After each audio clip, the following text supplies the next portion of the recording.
Régine Meur ne pouvait pas dénoncer parce qu'elle a invité la victime, de fait d'attendre plus de 30 ans, à le faire lui-même.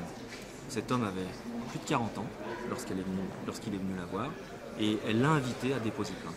Et c'est lorsqu'elle l'a invité à déposer plainte que cette victime lui a dit que les faits étaient prescrits. Ça ne lui est pas venu à l'idée, comme il ne serait venu à l'idée d'ailleurs de quiconque, on le voit pour les autres prévenus, de se mettre à la place de cette victime, plus de 30 ans après les faits.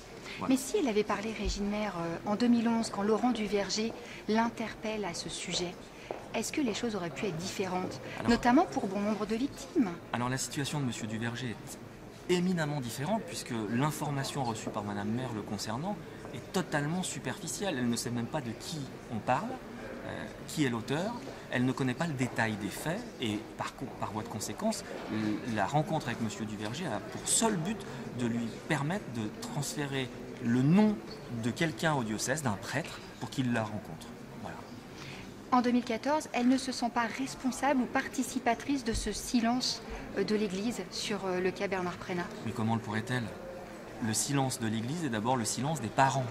En 1990, 1991 et les années antérieures, des parents savaient, n'ont pas déposé plainte au nom de leurs enfants, n'ont pas protégé les autres enfants, pas seulement les leurs, mais les autres. Elle ne peut pas se sentir responsable en 2014 de ces faits-là qui ont 25, 30 ans. Ça n'est pas possible. Comment vit-elle ce procès, Régine Mère? Elle le vit comme une injustice.